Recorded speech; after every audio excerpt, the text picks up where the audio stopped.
Welcome back to the 9 p.m. edition of the Urban Debate on Mirror Now. Now we are going to put the spotlight on the issue of employment.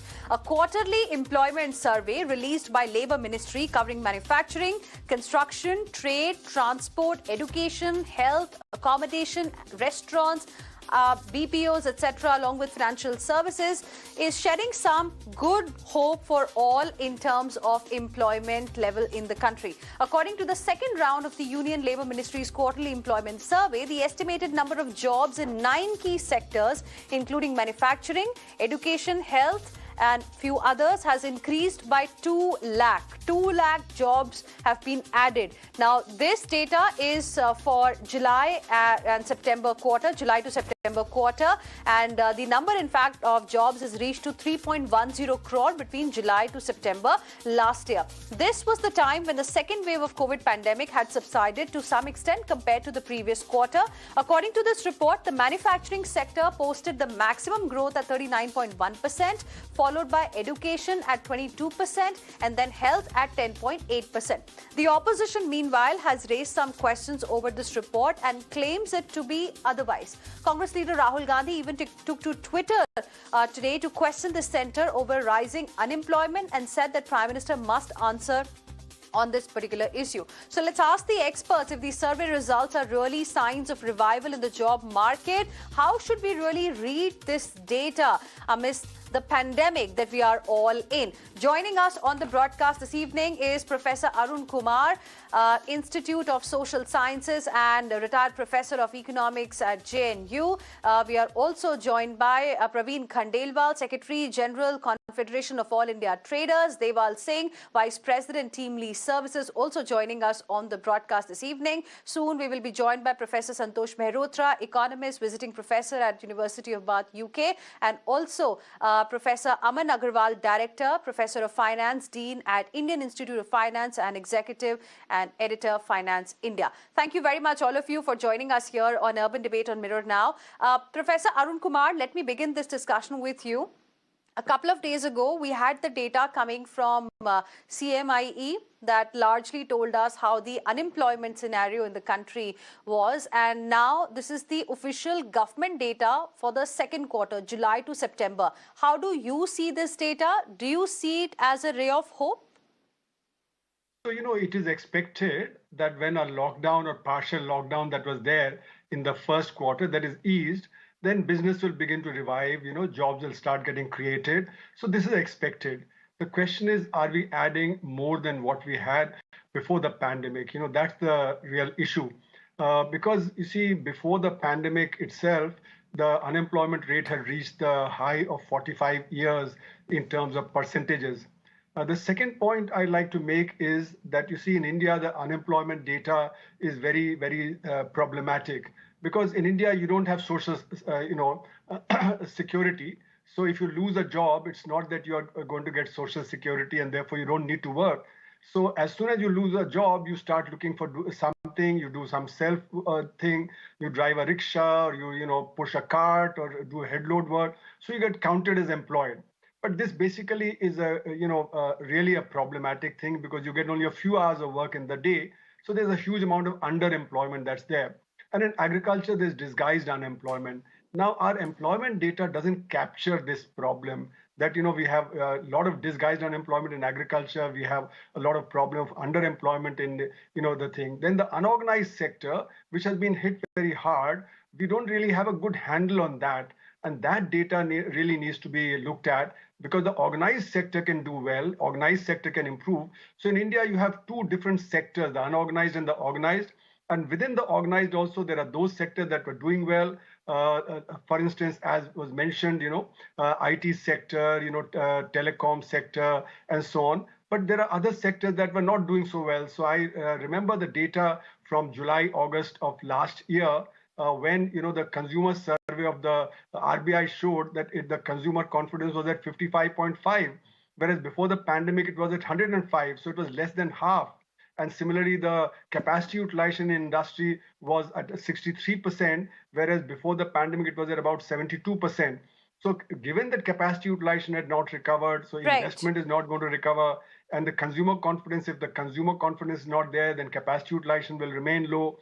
and therefore employment generation will be a problem. So we need to boost consumer confidence. We need to boost the Okay. business confidence so that the investment rises, and then job generation will take place in a much larger level, and then we'll cross the levels that we had achieved earlier. One final thing, the labor force participation rate has come down in India. In most countries comparable to India, it's around 60%. In India, it's around 40%. So large number of people are not looking for jobs at all. They don't get counted. So that's another problem and another issue. And especially here, women, large number of women have dropped out. So even though now the number of percentage of women has increased as per this data, but still, it's very low compared to other countries. But we'll discuss this point about falling labor force participation rate in the country, how it has come down. You say that a lot of people are not really looking for jobs, and how should we interpret this data in just a bit. But before that, let me also take the opening comments from Professor Santosh Mehrotra on what the government data has suggested. Professor Mehrotra, you were there with us a couple of days ago as well when we were discussing the CMIE data. How do you see what the government's data has suggested? Do you see it as some kind of a green shoot, at least in 9 sectors where the employment has risen by about 2 lakh in July to September quarter? Well, the point is the economy is reviving. There's some job growth that's bound to happen. The real issue, I think, was already flagged by Arun when he pointed out that the total number of people who are of working age who are looking for work has been systematically falling, and overall, in the organized and unorganized taken together, the worker participation rate, meaning those who have work, has fallen. So that's the foundational fact that needs to be taken into account. The second thing that you are pointing to about green shoots, please remember that this government's quarterly report is confined to the organized sector for those enterprises which employ more than 10 workers only. So it does not deal with what has happened to the unorganized sector. It is the unorganized sector which has taken the biggest hit. This is the second point. The third point about the organized sector itself is the following. That overall, we know from CMI data that regular work, which is what is the dominant form of work in the organized sector, has been falling. And the NSSO is also saying this exactly the same thing. This is the actual situation. Honestly, it's not entirely clear to me why this government and the Ministry of Labor is even doing this survey at all, a subject I will come back to, because this kind of quarterly survey data is already being generated on a regular basis for an urban sample, which is obviously going to be pretty much comparable to what is being captured here in this organized sector, 9-sector survey. Therefore, the purpose of this Ministry of Labor survey is completely lost on me. Let me say something about what Arun said about the data on employment in India being problematic. I think this is an inappropriate use of word by Arun. I don't think he meant that. He's absolutely right when he said that unfortunately, the National Sample Survey Organization's data does not tell us the scale of labor underutilization, the labor underemployment, and which is the precise.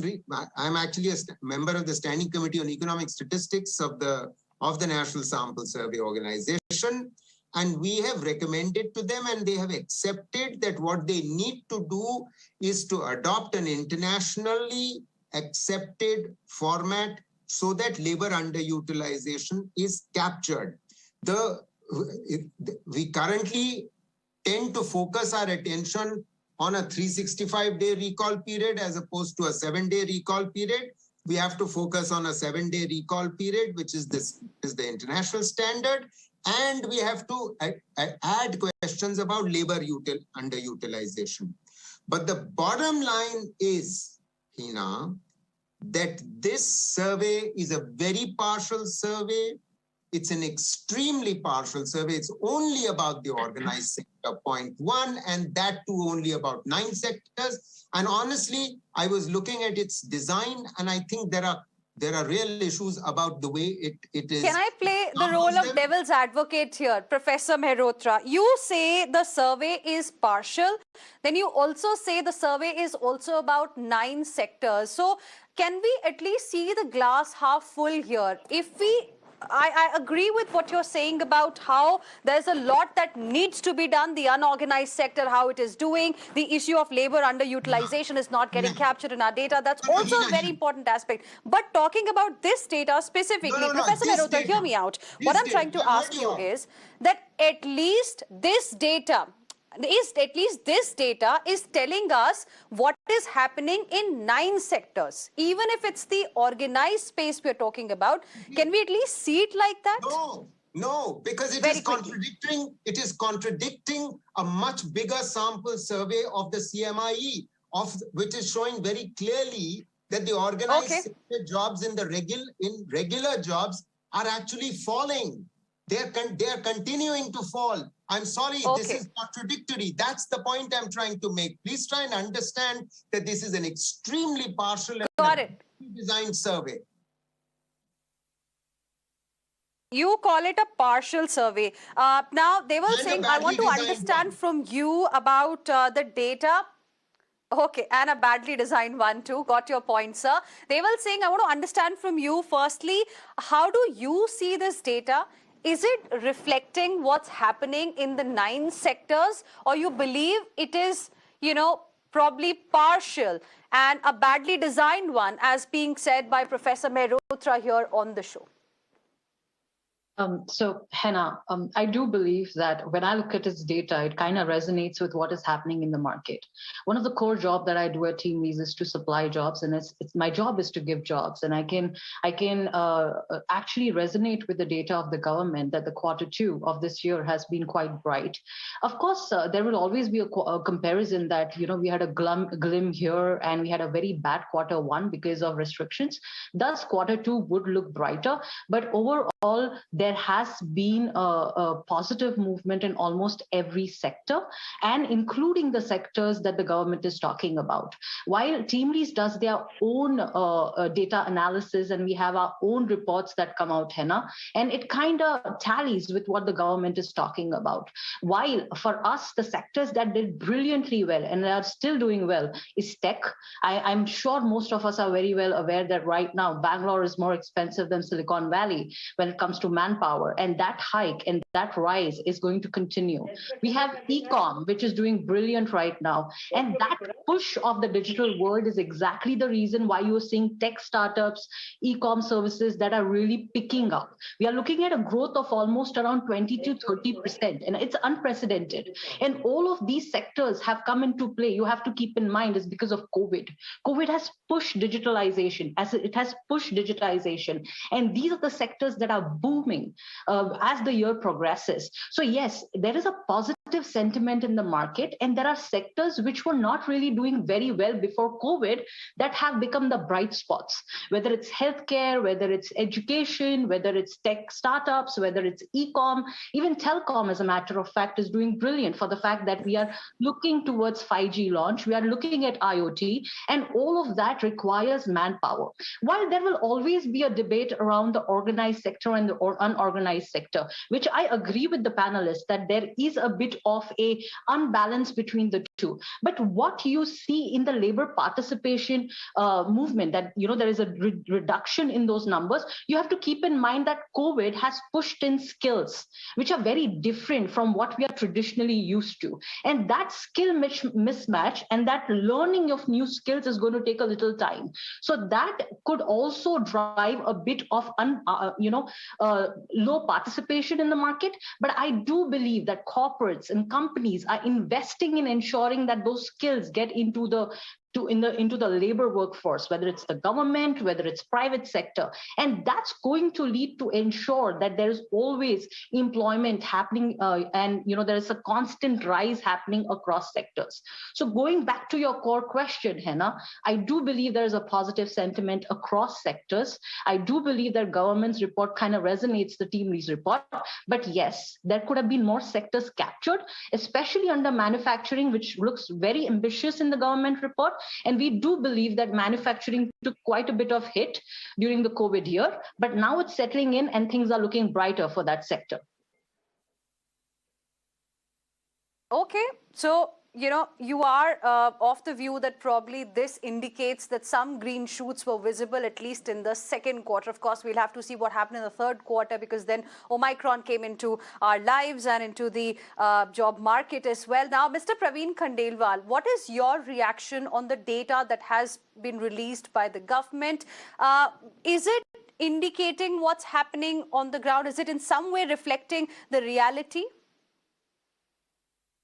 Well, first of all, let me correct my friends and you as well that we have been wrongly categorized as unorganized sector. We are not organized, rather we are self-organized sector. So I will request my friends to correct themselves that we are the most self-organized sector of the country. Don't tag us with any unorganized label. Yes. Point number two is, I fully believe that the data, I do not agree with the data, whatever the government is quoting or CMI or any other organization is quoting, because ultimately they are not going down the level. As one of my friends was saying here on panel, they are most concerned about the so-called corporate sector. They are not looking at the business opportunities what we are envisaging in our self-organized sector. Whether that sector has been included in the data or not, I believe certainly not, because they don't have any reach to that sector, and nobody has even tried to reach out to that sector. I'm sorry, I would be a little blunt that all these reports are being manufactured in AC rooms where you have a computer and all those things, and your enumerators are looking on one sector or the other, which is connected with digital technology. If we have to take the entire economy into consideration, then you have to go to the hawker section also. You have to go to the MSME sector also. You have to also go for self-organized sector also. You have to also go for the transport, that is the logistics sector also. And I may be perfectly right that all these four sectors what I'm talking about has not been taken into consideration. There may be losses, there may be business opportunities, but then it poses a question mark on the entire authenticity of the data. My point number three is that what the government or the other organizations are doing, and when I say government, it means both central government and state government, to provide better business opportunities so that better business employment is available to the people. And we have to come out with our mindset of depending upon the foreign companies, that only the foreign companies are capable to provide employment. This mindset is totally not acceptable. Our own corporate and non-corporate sector is competent enough to provide more employment facilities. We 8 crore traders are providing employment to 25 crore people in the country. And who is looking after our sector? No. And my last point is that the Ministry of Labour has got no mandate to carry out such a survey. Rather, it should be the Ministry of Commerce, which has the reach to all these sectors, whether it is e-com, whether it is direct sale, whether it is retail trade, whether it is corporate trade.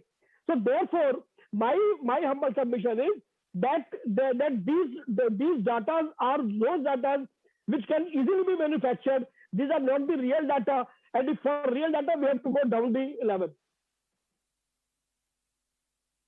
Okay, interesting points there. Professor Aman Agarwal, do you think it's time now that, we have data for not just the organized sector, but as self-organized sector, as Mr. Praveen Khandelwal calls it, also coming out so that we get a clear picture about India's job market, because we usually look at data either what the NSSO gives us or what the CMIE gives us. For example, this government survey that has it's only covering 9 sectors, but not really telling us across the country how is the job scenario.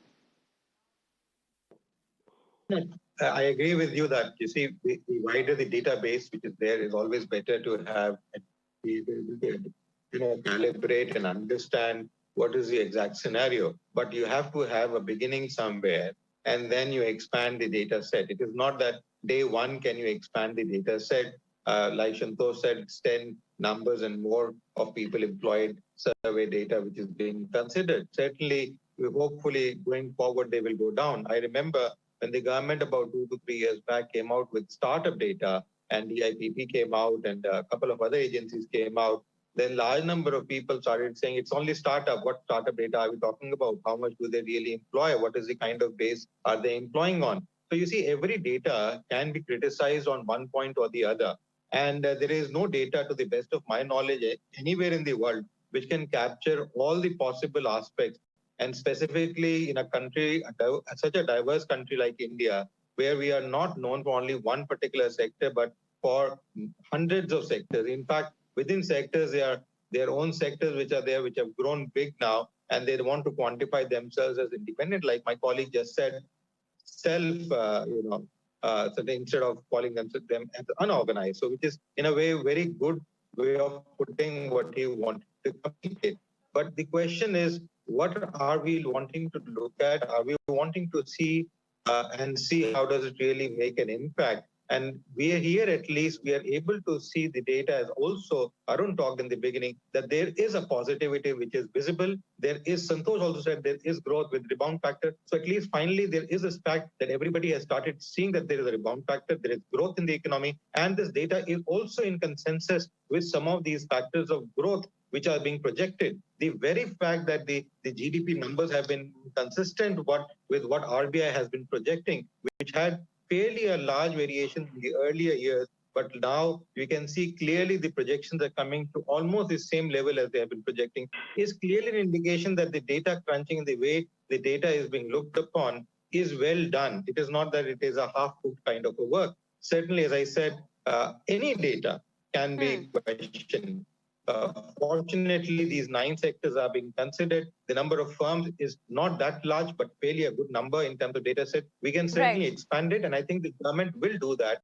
The data survey, whether it is done by Ministry of Labour, or it is done by NSSO or any other agency like CMIE or any other government body, I think the question is there has to be a beginning, and the government's seriousness is visible here, that they are looking at giving these data out so that people can look at and have that positivity. Because you see, if you keep talking about only unemployment, and most agencies bring out the unemployment data per se, and if you only look at unemployment, that brings in a lot of dissent, and people say, oh, there is so much of negativity, then maybe I'm not also going to get a job. When there is a hope, there is a offshoot which is being visible, when data is also showing those kind of offshoots, then there is a hope which starts getting generated in people, and we see more positivity coming out in terms of people getting employed, and at least now they can think of, people can start aligning their thoughts, that at least these are the 9 sectors which have shown. Let me realign myself, let me see if I can get into some of these sectors, so I can be part of the growth which is being observed in the country like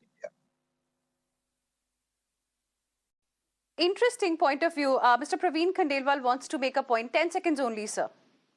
Well, with due regard, I would remind my learned friend that this is not the beginning, sir. We have consumed 75 years in the country, and if we are not able to carve out the basic fundamentals and parameters of any data, then certainly it puts a question mark on the authorities who are preparing data. So therefore, a holistic approach should be needed. And my last point is that I do agree with my friend that instead of losing the jobs, perhaps we might have created the jobs. So for that, we need to go into the details of it. I like to Yes, just add interesting. on here. Professor Arun Kumar, now. Yeah. Yes. Professor Aman, very quickly. Yes. Just in a second, you see, countries like United States of America, where the formal independence is over almost about 300 years now, even there the unemployment levels are fairly large, going up to anywhere between the formal information about 4.5%, 5%, going to up even 12 or 15%, with various analysts analyzing the unemployment there. So, to say that just because, we have been 75 years old, to say that we should have learned the task by now, certainly, and that is not the responsibility of only this government, but all the governments which have been in power. So, but we need to at least whatever we are seeing now, we need to look at it. And knowing that COVID has taken a big hit in not only India, but around the world, and large number of people from overseas have also turned back to India because of COVID, from the Arabic region and other countries which have been employing excessively from India. I think given that, I think this particular figure certainly bring that home. Right. Now, Professor Arun Kumar, you had raised a very important point of falling labor force participation rate in the country. Why do you think it is happening? The reason is that people have given up on jobs because they're not getting jobs. And the reason is very simple, that the 80% of the investment goes into the organized sector, where there's high degree of automation, and therefore very few jobs are created. And that's the reason why, the unorganized sector is as large as it is, because people don't get formal sector jobs. So if I remember, in 2015, there were jobs of 360 peons in UP, and you had 23 lakh applicants, of which 380 were PhDs and 2 lakh were BTech, MTech, BCom, MCom. So if the jobs are there for BTech, MTech, BCom, MCom, they would not apply for a peon's job, which required only a 5th class degree. So, any number of examples can be given where we can show that people are doing residual jobs, which are in the unorganized sector, or as Mr. Khandelwal said, self-organized sector. They have to generate their own job. They have to push a cart, they have to push a rickshaw or do something like that. And this is where the unorganized sector is getting invisibilized. Because in our data set, the unorganized sector is not captured in terms of production and so on. And that's where the problems really lie. Finally, I would say that the MSME is a misnomer, because micro sector, which employs 1.7% on an average, is 9% of the units and 97.5% of the employment. But when we lump MSME together, then the micro gets represented by the small and medium, which is not correct, because small and medium are very different from micro. So in other words, the data does constitute a problem in terms of measurement of micro sector, in terms of the self-organized sector, as Mr. Khandelwal says, and in terms of employment generation. May I come in? Okay. Professor Mehrotra. Right.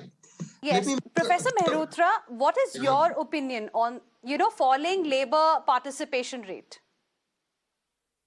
Well, the labor force participation rate has been falling. And the tragedy is that India's labor force participation rate, which is the share of the working age population, the young, huge bulk of our population, which is the share of the working age population that's looking for work, that's been falling. It's already extremely low, as we pointed out earlier. Globally, it is 61%. In our country, is 40% and falling. But let me return to, this is precisely because the jobs are not growing. So let me return to where the jobs are growing.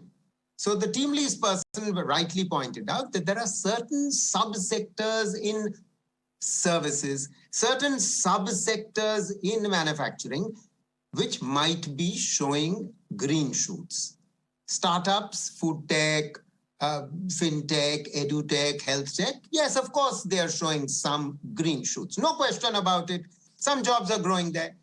We are trying to give you and our viewers a more macro picture, so that even for the organized sector, you need to appreciate that overall, the CMI data is showing in no uncertain terms that regular jobs are falling. Point one. Point two, I want to tell our good friend from the Confederation of Traders that trade is part of this survey. which the government is reported on. Logistics, transportation is part of the survey. And, no one uses a term called self-organized. Within the unorganized, which employs less than 10 workers, there is a category which is registered, like you are, like most of the units in the Confederation of Traders. And there are millions of others, majority, as Arun rightly pointed out, which are unregistered. So all of this is being captured. The bottom line is that there is good quality data being generated by the National Sample Survey Organization of India, which is part of the government. The Ministry of Labor in no country generates the kind of data that is being generated. It is only duplicating work which is already being done by the National Sample Survey Organization. We need to rely upon the National Sample Survey Organization data, which is generating annual data, but is also generating quarterly data. So good quality data is already being generated by the government. Okay. We need to rely upon that rather than rely upon the Ministry of Labor doing these kind of surveys. And the private organization CIMI is producing once a month, very, very reliable data. I agree that the National Sample Survey Organization should be generating its quarterly surveys more frequently. But the bottom line is this, that unlike what Aman has tried to tell your viewers, that there is no country in the world where you can capture all the sectors and all the workers. The fact of the matter is, the statistical design called a sample survey can be prepared, which is representative of all sample, of all sectors and all types of workers. And that is exactly what Why is it not happening then, Professor Mehrotra? Why is it not being done then in the country? I remember a couple of days ago when we started talking about the job crisis in the country at that time, what was the argument? That we do not even have the data to tell us what is the current job market like in the country, how many jobs are getting lost. We used to get data, 3-4 years later.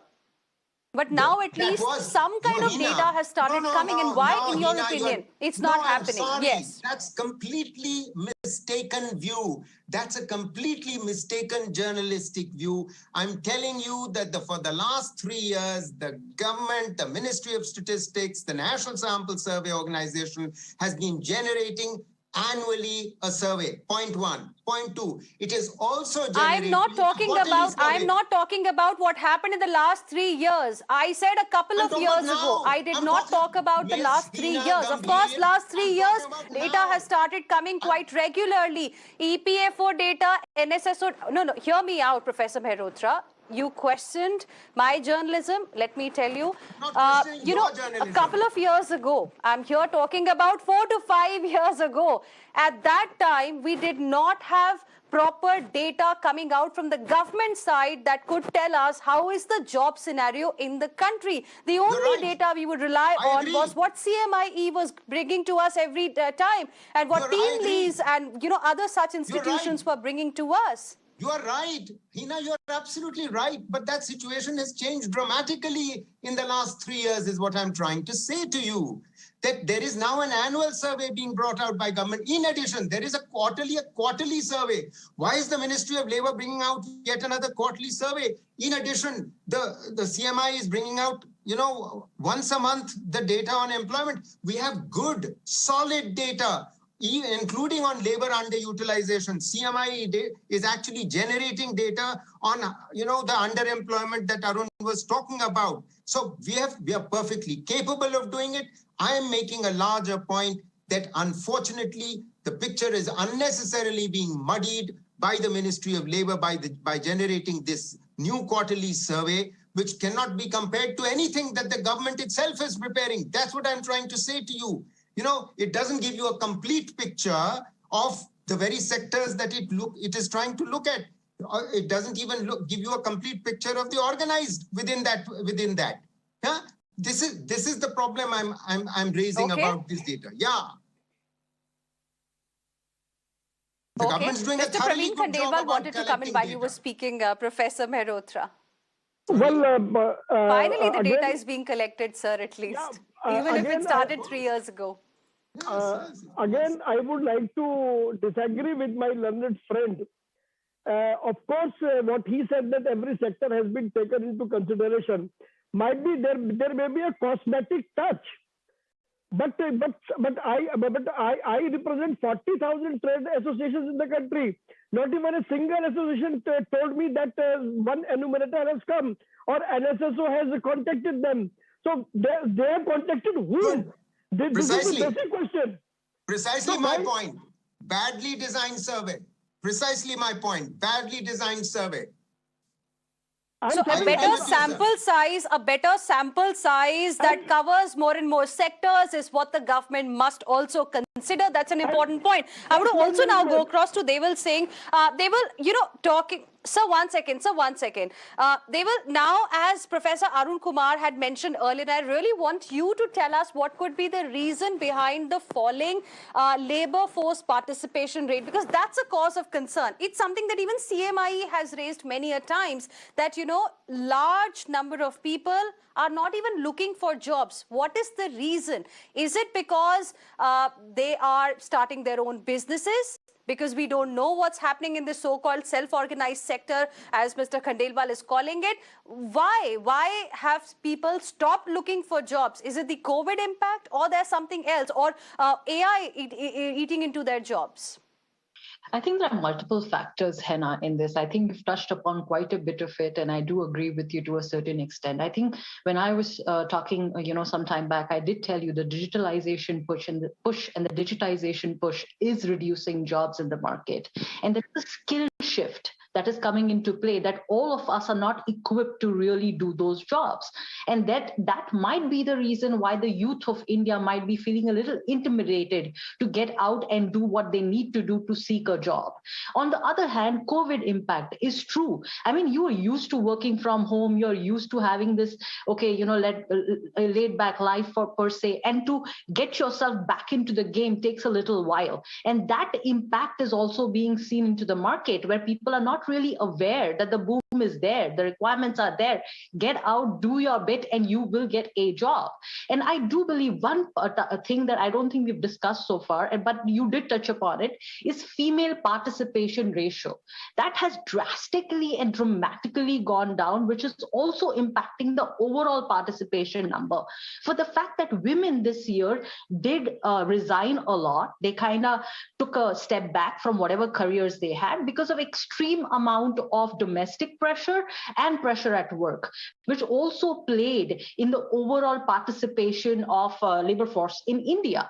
And all of these factors do in a way sound negative, but the positive push that I want you to consider is the boom of startups and the boom of self-owned businesses in India. While yes, COVID has made it difficult for some of the sectors to be able to thrive, but I do believe that there is this amazing opportunity in the country with the digital boom, where so many young people, and also I think one of the things the panelists said, that people outside of India want to come back to India and want to create their own startups. And there is this tremendous boom happening in the world of startups, and people genuinely want to explore whether they can do these businesses, they can create companies and ideas which are more digital in nature, portal driven in nature, and that can become big companies like Google's and Facebook's of India. And while you have seen the kind of IPOs we've had in this year, I do believe it's a dream that is possible, and most of the youth is seeking to move into that direction. So these might be some of the reasons that have reduced the participation, but I do believe it will levelize in the next year or so, Henna. Okay, I want to give you the last word, Professor Aman Agarwal. Budget is around the corner. Do you think something can be done? Because as far as the job crisis in the country is concerned, it was there even before the pandemic came into our lives. This was an issue even before March 2020.